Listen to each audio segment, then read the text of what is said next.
네, 복습하겠습니다. 우리 지난주에는 가장 불행한 인물 누구인가 하면서 우리가 다니엘을 함께 살펴봤습니다. 다니엘은 칼, 전쟁이죠. 그리고 기근, 그리고 전염병을 예루살렘에서 당했습니다. 그리고 정치적인 큰 혼란을 경험을 했고 그다음 포로로 끌려갔습니다. 그리고 나서 고향 예루살렘이 파괴되었다는 소식을 전해 들었습니다. 그리고 환관이 됐을지도 모른다라는 그 말씀을 드렸죠. 그러나 다니엘은 가장 위대한 인물로 바뀌었습니다. 포로로 끌려왔지만 지혜자라는 직책을 얻었고 지혜자의 어른, 지혜자의 장이 되는 그런 고위공무원직에 올라가게 되었습니다. 그리고 나서 느부갓네살에게 영향을 미쳐서 하나님을 알게 하는 놀라운 일을 하였고 이후에 나라가 바뀌는데 바뀐 나라에서는 총리를 하는 그런 영광도 누렸습니다. 근데 인간적인 영광에 그치지 않고 선지자로서 예언의 말씀을 받아서 하나님의 나라의 그 비밀을 엿받고 또한 동시대 사람들에게까지 의인이라고 호칭을 받을 정도의 위대한 인물이 되었습니다. 그래서 그 이유를 두 가지를 살펴봤습니다. 하나는 하나님이 주인이시다. 하나님이 온 우주를 그리고 나를 다스리시는 왕이시다라는 것을 믿었기 때문에 그 악한 바벨론에서 승리할 수 있었습니다. 그리고 두 번째로는 다르게 살기였습니다. 이 아주 간단한 음식을 먹는 그 다르게 살기부터 그 층층이 쌓인 신앙이 결국은 이 사람을 가장 불행했던 사람을 가장 위대한 사람으로 만들었다라는 것을 함께 살펴봤습니다. 그렇게 이제 이 다니엘 이제 서론을 좀 했고요. 오늘은 이제 그 뒷부분 좀 살펴보겠습니다. 다니엘은 노하였다 이렇게 좀 제목을 정해봤는데요. 다니엘이 예루살렘에서는 이런 왕과 함께 있었습니다. 여호야김이라는 왕인데요. 여호야김은 이 요시야의 아들입니다. 요시야의 3명의 아들이 다 왕이 됩니다. 근데 첫 번째로는 원래는 첫째 아들이 왕이 돼야 될 것 같은데 이 첫째 아들이 망난이었습니다. 그래서 둘째 아들을 먼저 왕으로 세웠습니다. 백성들이. 그게 여호와하스라는 왕인데요. 3개월 만에 애굽에 의해서 폐위당합니다. 그리고 백성들이 세우고 싶지 않았던 첫째 아들이 왕이 되는데 그 사람이 바로 여호야김입니다. 근데 이 여호야김이 얼마나 철이 없냐면 이 세번역으로 예레미야 22장 말씀인데요. 불의로 궁전을 지었다라는 표현이 있습니다. 지금 나라가 완전 혼란입니다. 아버지는 애굽하고 전쟁에서 죽었고 둘째 동생은 왕 되자마자 3개월 만에 폐위됐고 자기가 왕이 된 상황에서 북쪽으로는 바벨론이 남쪽으로는 애굽이 지금 전쟁하고 아주 어려운 상황 속에 있는데 그 상황에서도 호화로운 궁궐을 짓는 철없는 왕을 지금 다니엘이 경험을 하였습니다. 예루살렘에서. 또 이 여호야김은 어떤 왕이냐면 예레미야 36장에 보니까요. 우리 굵은 글씨만 읽어보겠습니다. 시작. 왕이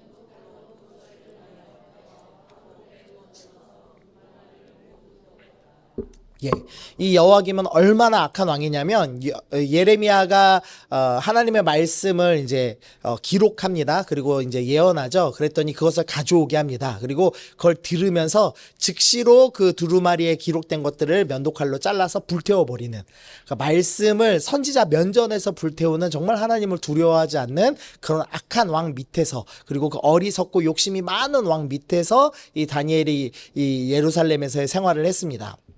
그런데 바벨론에 왔더니 왕이 바뀌었죠. 바벨론에서는 누가 왕이었냐면 느부갓네살이라는 왕이었습니다. 근데 이 느부갓네살이 어떤 왕이냐? 1장 4절 보니까요. 곧 흠이 없고 용모가 아름다우며 모든 지혜에 통찰하며 지식에 통달하여 학문에 익숙하여 왕궁에 설 만한 소년을 데려오게 하였다. 무슨 소리냐면 이 다른 정복한 지역에서도 쓸만한 인재면은 왕궁으로 데리고 옵니다. 그래서 갈대아 사람의 학문과 언어를 가르치고 왕의 음식을 먹여서 인재를 길러냅니다. 국적 상관없습니다. 실력만 있으면 불러다가 등용하는 사람입니다. 그러니까 이전에 있던 악한 왕에 비하면 느부갓네살은 꽤 괜찮은 왕이죠.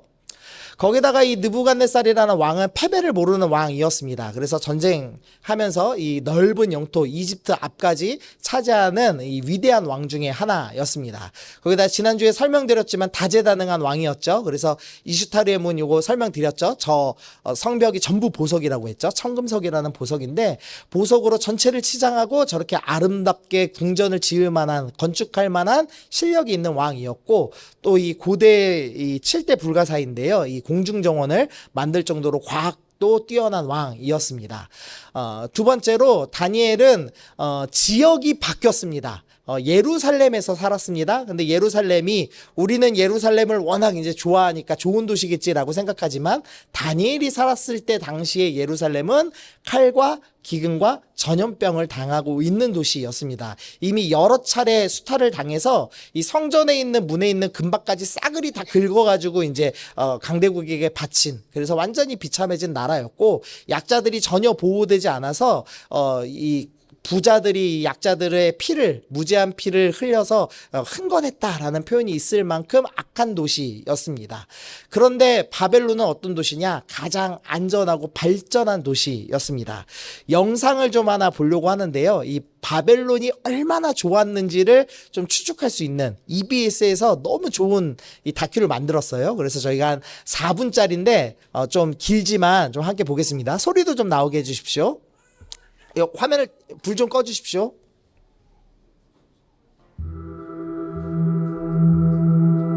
그는 여기서 얻은 부를 통해 사막 위에 역사상 가장 거대한 도시를 건설했죠.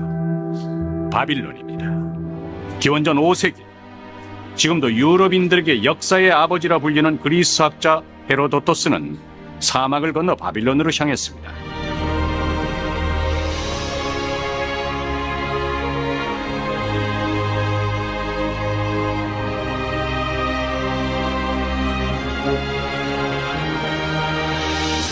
짧은 쪽 성벽의 길이는 18km에 달하며 긴 쪽은 무려 72km까지 뻗어 있다.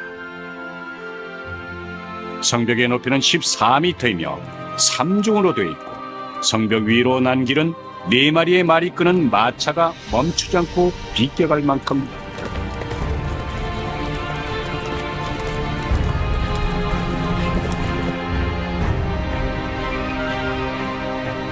훗날 학자들의 연구 결과 당시 바빌론의 인구는 약 15만 명 정도였던 것으로 밝혀졌습니다.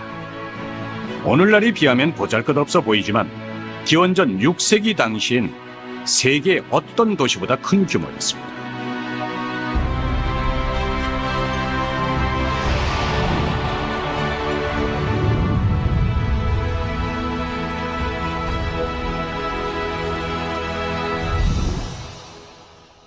바빌론의 방어 시설은 그것만이 아니었습니다. 물길, 바로 해자였죠. 해자는 폭 10m, 깊이 3m 규모로 이미 건설된 성벽을 따라 이어졌습니다. 물이 귀한 사막의 도시에선 좀처럼 볼 수 없는 시설이었죠. 이 모든 것은 유프라테스라는 강이 있었기에 가능했습니다. 해자는 도시 외곽을 둘러싸을 뿐 아니라 도시 내부를 거미줄처럼 관통해 생활용수로도 활용됐습니다. 때문에 당시 이곳을 방문했던 외부인들에겐 바빌론이 마치 수상도시처럼 느껴졌을 것입니다.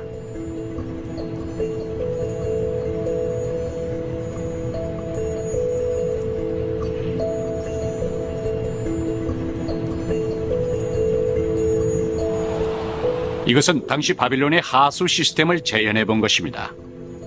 자연석이 아닌 인공물에 의한 하수 시스템은 인류 역사상 바빌론이 최초로 완성해낸 작품으로 알려져 있습니다.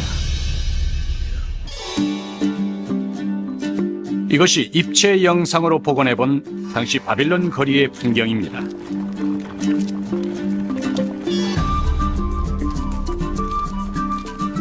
노점엔 터키에서 생산된 카펫과 중앙아시아로부터 갖고 온 달콤한 포도와 대추 야자가 있고 열대 과일 망고도 보입니다.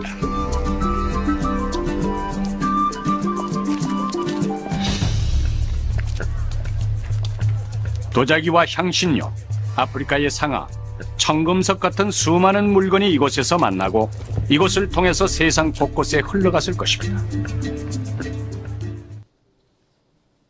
네, 끝났습니다, 영상. 어떠신가요, 도시가? 괜찮아 보이시나요? 예.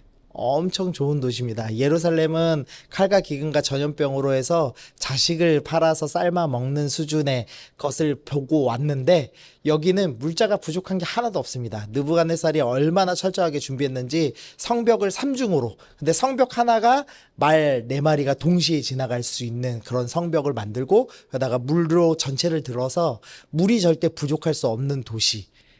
그러면서도 적병이 절대 쳐들어올 수 없는 가장 안전한 곳을 만들었습니다. 그래서 거기다가 이제 화려한 여러 가지 시설들, 거기다 심지어 수돗물이 나오는 도시. 말도 안 되는 도시를 만들었습니다. 기원전 그 300년대, 그러니까 예수님 태어나실 쯤 있을 때 로마가 인구가 10만이 안 됐습니다. 우리가 알고 있는 역사의 가장 찬란한 도시, 찬란한 제국을 로마라고 보는데 로마가 10만을 못 만드는데 바벨론은 15만이 넘었다라고 평가를 합니다. 그러니까 뭐 엄청난 도시, 가장 안전한 도시를 만들었습니다. 그래서 이 바벨론이 페르시아에서 멸망당할 때도 성이 무너져서 멸망당한 게 아닙니다. 내부에서 문을 열어갖고 이제 멸망한 거지. 그 정도로 이제 가장 튼튼한 곳에서 다니엘이 살았습니다. 그러다 보니까 다니엘 입장에서는 이 바벨론이 주는 유익이 너무 좋았습니다. 너무 안전하고 평안하고 유능한 왕이 나의 실력을 인정해주고, 그러니까 이제 다니엘은 충분히 이 바벨론의 달콤한 것들을 먹고 싶었을 것입니다. 거기다가 이름이 이제 바뀌는 스토리가 나오는데요.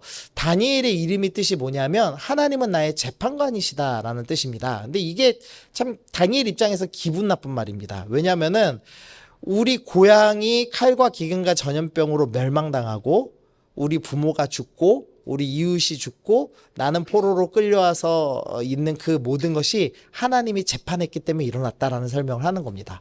그러니까 하나님을 믿고 싶지가 않았을 겁니다. 근데 벨드사살, 이 바벨론식으로 이름이 바뀌었는데 이 이름은 너무 달콤합니다.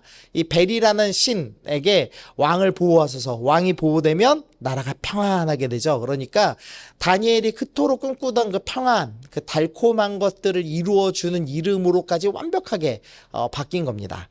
그럼에도 불구하고 다니엘이 노했죠. 바벨론이 주는 유익을 노했습니다. 왜냐하면 하나님이 진짜 왕이심을 알았기 때문에 노한 겁니다. 정리를 좀 해보면, 그래서 무능하고 악한 왕이었는데 능력 있는 왕으로 바뀌었고, 전염병의 도시에서 가장 안전한 도시, 그리고 인생을 망가뜨린 재판관의 신 하나님에서 보호를 약속하는 달콤한 신이 바뀌었습니다. 이 모든 달콤한 것들이 다 주어졌음에도 불구하고 다니엘은 다니엘로 살 것인가, 벨드사살로 살 것인가, 그러니까 바벨론의 정체성을 갖고 살 것인가, 하나님의 정체성을 갖고 살 것인가에서 하나님의 사람으로 살기로 결단하는 모습을 보여주고 있습니다. 그래서 다니엘이 스스로를 계속 뭐라고 표현하냐면 8장 1절에서 나 다니엘은, 9장에서 나 다니엘은, 여기 안 써있지만 10장에서도 나 다니엘은 끊임없이 나는 벨드사살 아니야, 난 바벨론 사람이 아니야, 나는 다니엘이야를 끊임없이 외치면서 바벨론이 주는 달콤함이 아니라 하나님 나라 백성으로서의 정체성과 사명을 잃지 않는 놀라운 모습을 보여줬습니다. 그래서 먼저 좀 묵상해 볼 거는요, 우리가 달콤한 세상이 주는 직책과 이름으로 살아가겠는가, 아니면 하나님 나라의 직책과 이름을 위해 살아가겠는가를 선택해야 합니다. 우리 정환이한테 한번 질문을 해볼게요. 정환아, 자, 2가지 직책을 줄게, 선택해봐. 자, 지금 학교를 졸업하고, 자, 서울대, 네가 원하는 과, 박사과정 수석으로 졸업한 김정환 박사님 대, 서울대를 포기하고 한길교회 집사님, 김정환 집사님. 자, 둘 중에 어느 걸 선택하겠습니까? 하나, 둘, 셋. 솔직하네요. 자, 정훈아. 자, 신라호텔 요리사 김정훈 대, 자, 한길교회 주방 봉사 담당 김정훈. 자, 하나, 둘, 셋. 네, 형보단 조금 더 고민하네요. 네, 쉽지 않죠. 쉽지 않아. 예? 신라호텔은 멀어서 안 좋아? 어디 할까? 조선 할까? 조선? 거기 괜찮니? 네, 이 세상이 주는 달콤함이 참 많습니다. 다니엘한테 달콤한 게 주어졌고 안전한 게 주어졌습니다. 근데 거기서 그래도 하나님은 왕이셔라는 것을 믿는 믿음이 있었기 때문에 세상이 주는 직책 그거 중요하지 않아. 나는 하나님 백성으로서 벨드사살이 아니라 다니엘로 살 거야라고 결정했습니다. 우리가 하나님 이 세상의 명함 좋죠. 근데 그 명함이 아니라 하나님 나라 백성답게 살아가셨으면 좋겠습니다. 우리 아진이가 네 앞에 나와 있네요. 자, 그다음 다니엘은 예스했다라는 제목을 정해봤습니다. 이거 좀 논란이 있을 겁니다. 잘 들어보십시오. 자, 다니엘서 1장 4절 갈대아 사람의 학문과 언어를 가르쳤습니다. 그리고 다니엘은 희한하게도 이 바벨론의 우상숭배 교육에 대해서 노하지 않았습니다. 예스하고 공부를 배웠습니다. 심지어는 공부를 잘했습니다. 그래서 모든 사람보다 10배가 낫다라고 할 만큼 공부를 열심히 했습니다. 근데 이 바벨론의 학문은 전부 우상숭배 학문이고 심지어 다니엘의 직책은 지혜자라는 점쟁이였죠. 근데 그럼에도 불구하고 다니엘은 매우 열심히 공부했습니다. 그럼 질문입니다. 성도는 세상에 바벨론의 악한 교육을 받아도 됩니까? 하빈아, 세상에 악한 교육 받아도 되니? 진화론 배워도 되니? 안 되니? 그럼 그럼 과학 점수 할 때마다 진화론 빵점 맞고 있니? 맞고 있다고? 아, 진짜? 안 풀고 있어? 생각보다 하빈이가 믿음이 대단하네요?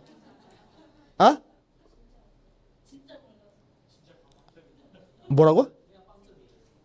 진짜 빵점 맞으면서 지금 하고 있어? 믿음 때문이야? 모르는 거야? 몰라서. 믿음 때문이라고 해줘. 그래야지 남지. 찬이야, 너는 어떻게 하고 있니? 네. 안 써먹고 있습니까? 네. 세상 악한 교육 받아도 됩니까? 안 됩니까? 되나요? 세상 음악 들어도 되나요? 안 되나요? 세상 TV 봐도 되나요? 안 되나요? 점점 이제 갈리시는 것 같습니다. 다니엘은 했습니다. 이유가 있습니다. 예레미야 29장인데요.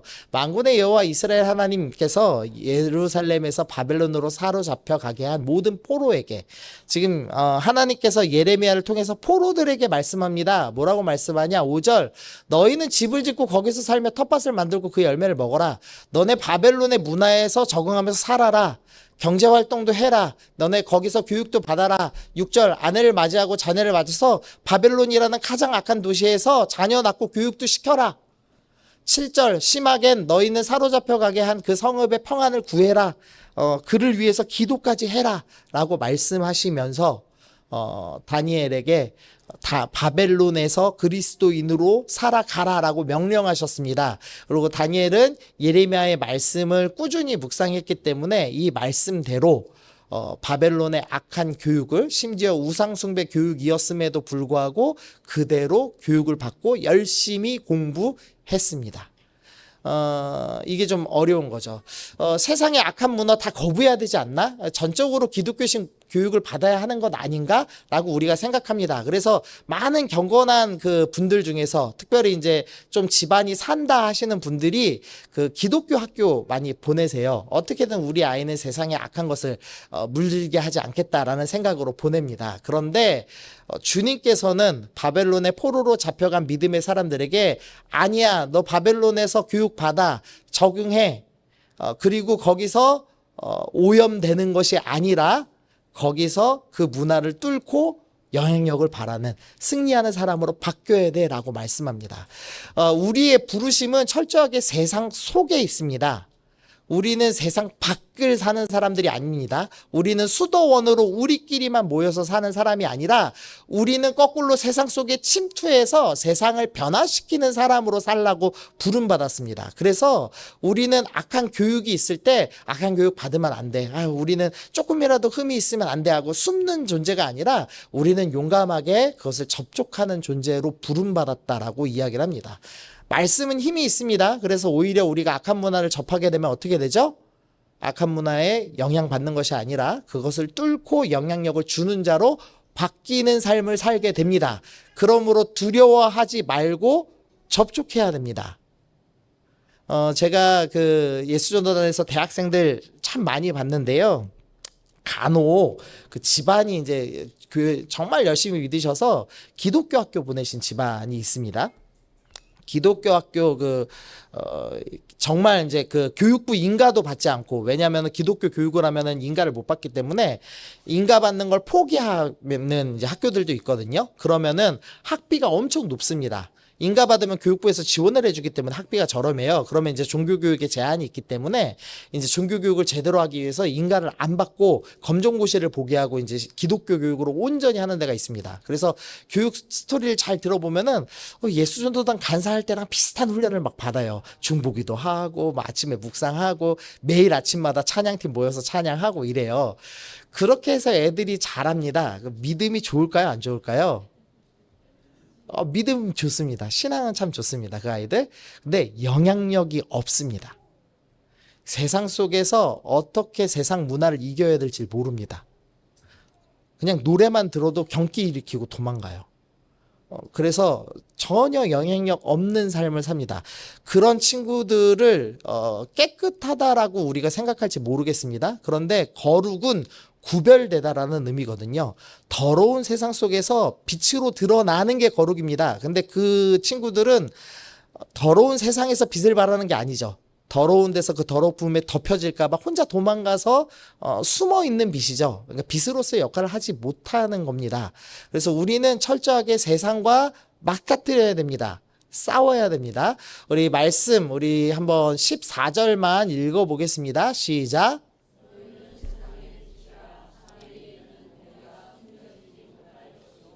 우리의 정체성은 빛입니다. 빛. 우리는 세상과 부딪히고 하나님의 빛을 드러내는 사람으로 살아가야 됩니다. 크리스토퍼 라이트라는 영국의 이제 신학자가 있습니다. 그리고 인도 선교사를 하신 분인데요. 이분 책에 있는 글인데 제가 이거 크게 좀 적어놨습니다. 자기 아이들을 인도에서 교육을 한 겁니다. 인도 선교사니까 어쩔 수 없잖아요. 근데 이제 인도의 힌두교, 무슬림, 시크교도, 그 다음에 무교, 무신론 자들하고 같이 이 기독교 선교사 자녀들이 짬뽕해서 교육을 받은 겁니다. 그럼 우리가 생각할 때는 그게 그 아이들을 약하게 만들 것 같잖아요. 근데 이 크리스토퍼 라이퍼라는 이 선교사님이, 신학자가 뭐라고 고백하냐면, 아이들은 자신의 신념, 기독교적인 신념을 방어하고 자신의 선택과 도덕적 가치를 스스로 지켜내야만 했다.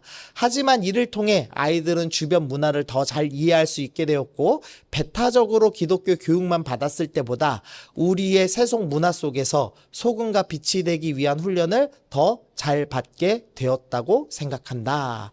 그러면서 뭐라고 하냐면, 정말 중요한 것은 젊은이들이 우리 문화의 세속적 이교도와 전혀 접촉하지 못하게 함으로써 그들을 보호하는 것이 아니라, 그들이 이 문화를 잘 알고 분별하도록 가르침으로써 굳건한 믿음과 성경적 지식에 따라 문화와 상호작용하고 선한 것과 악한 것을 구별하도록 하는 것이라고 나는 생각한다. 좀 감이 좀 오시죠? 하나님께서 왜 다니엘에게 악한 교육에 내버려 두셨는가?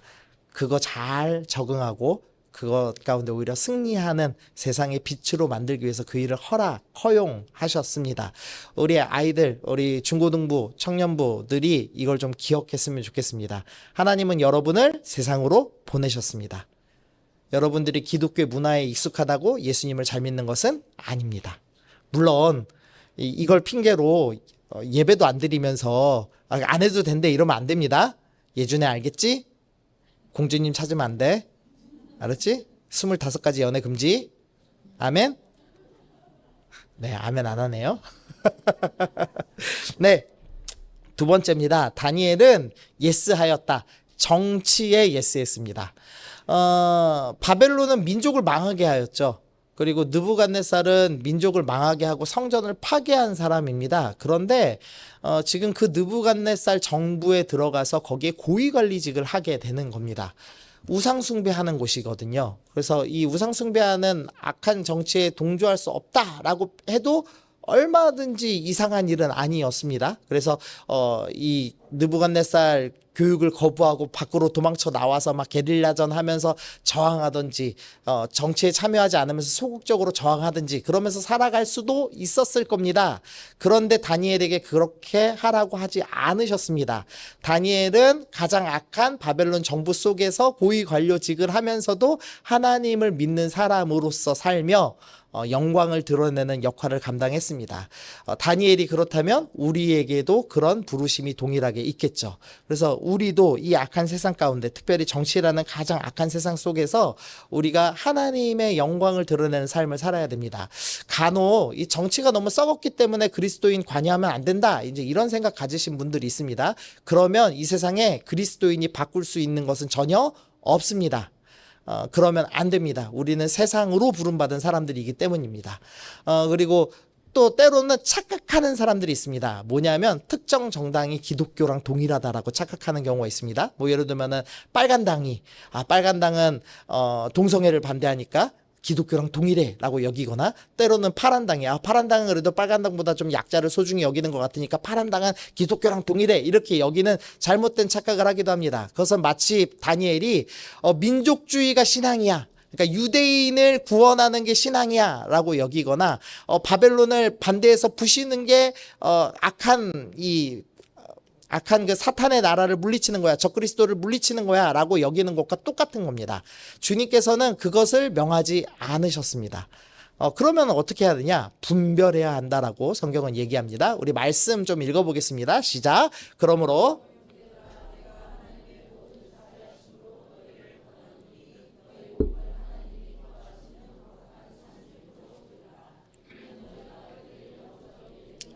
너희는 이 세대를 본받지 말고 오직 마음을 새롭게 함으로 변화를 받아 하나님의 선하시고 기뻐하시고 온전하신 뜻이 무엇인지 분별하도록 하라.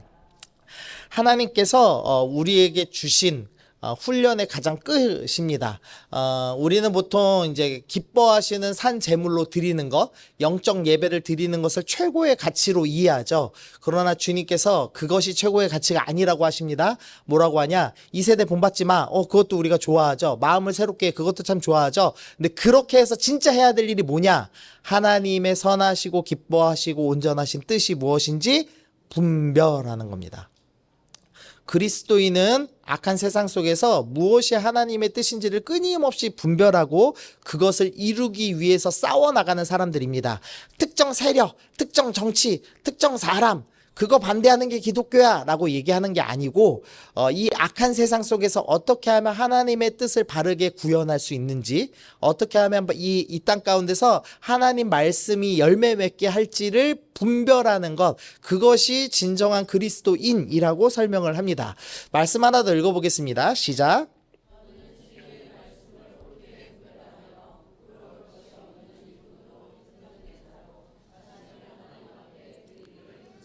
네, 그래서 일꾼은 분별하는 사람입니다. 분별하는 사람만이 하나님께 자기를 드릴 수 있는 사람입니다.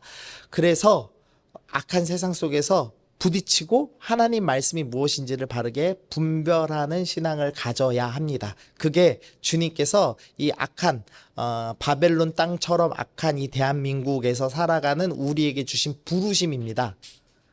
그래서 우리는 끊임없이 말씀을 읽고 연구하고 묵상해서 그것으로 하나님의 뜻이 무엇인지를 분별해서 세상 속으로 들어가서, 오물덩어리로 보이는 세상 속으로 들어가서 싸워내고 하나님의 말씀을 꽃피우는 자로 살아야 됩니다. 그런데 기독교가 왜 약해지느냐? 기독교는 싸우지 않습니다. 오물을 묻히려고 하지 않습니다. 우리 자녀들이 가능하면 가장 안전하게 살게 만들려고 합니다. 강남권의 복음화율이 되게 높습니다. 근데 그 강남권 사람들이 자기들끼리만 기독교를 유지하며 최대한 오물을 묻히지 않으면서 잘 먹고 잘 사는 쪽으로 기독교를 발전시켰습니다. 그러자 어떻게 됐냐? 예수 믿는 사람들은 돈 밝혀 더러워, 그러면서 교회가 축소되는 결과를 낳았죠. 기독교인들이 똑바로 살지 않으면, 분별하면서 살지 않으면 반드시 복음은 축소됩니다. 우리는 하나님 나라를 확장할 사명을 부여받은 사람들입니다. 가만히 있으면 안 됩니다. 그래서 싸워야 합니다. 아멘. 다니엘처럼 싸우시는 여러분 되셨으면 좋겠습니다. 아멘. 마지막입니다. 겸손과 온유함으로 다니엘이 이제 뜻을 정했습니다. 그래서 먼저 다르게 살겠다 결정을 했습니다. 그래서 1장 8절에서 환관장에게 구합니다. 그리고 11절 다니엘이 말하되 청하오니 하면서 환관장에게 겸손하게 온유하게 구하기 시작합니다. 그러면서 당신이 보는 대로 종들에게 행하소서라고 하면서 이 악한 세상에서 환관장을 하는 이 악한 사람을 향하여서 청하고 구하고 행하소서 종들에게라는 표현을 쓰면서 아주 겸손하고 온유하게 이 표현들을 하고 있습니다. 우리가 이 다니엘서를 보면서 세상 속에서 어떻게 살아야 되지? 우리가 세상 속에서 믿음으로 싸우고 빛과 소금의 역할을 해야 돼. 그러려면 어떻게 해야 되지? 그러면 우리는 전부 싸우는 것으로 해결하려고 합니다. 그런데 다니엘은 이 모든 것을 겸손과 온유로 해결합니다. 그래서 우리는 세상 속에서 싸우는 사람인데 겸손과 온유와 사랑으로 싸우는 사람들이어야 한다는 것을 기억해야겠습니다. 그래서 정리하겠습니다. 다니엘은 바벨론이 주는 유익을 구하지 않았습니다. 이름을 바꾸지 않았죠. 그러니까 바벨론 사람들은 벨드사살이라고 불렀지만 자기는 다니엘로서의 정체성을 가지고 끝까지 살았습니다. 그러나 그렇다고 해서 믿음을 지켰다고 해서 바벨론의 교육이나 정치를 피해 도망 다니지도 않았습니다. 겸손과 온유함을 가지고 분별하며 빛과 소금으로 살아가기로 결단하였습니다. 그래서 그 가장 악한 시대의 상징인 바벨론이라는 곳에서 믿음을 드러내는 삶을 살아낸 것입니다. 우리 악한 세대, 악한 시대를 살고 있는 우리 중고등부 또 청년부들이 겸손과 온유함을 가지고 분별하며 빛과 소금으로 살아가시기를 축복합니다. 자, 우리 찬양하고 마칠까요? 우리 아까 찬양했던 주님 내가 여기 있사오니 찬양하려고 합니다. 우리 결단하셨으면 좋겠습니다. 우리 작지만 하나님 내가 세상 가운데서 그리스도인답게 살고 싶습니다. 세상 두려워하지 아니하고 믿음으로 싸워나가길 결정합니다. 주님 내가 여기 있습니다. 나를 사용하여 주옵소서. 나를 보내주옵소서. 우리 그렇게 고백하겠습니다.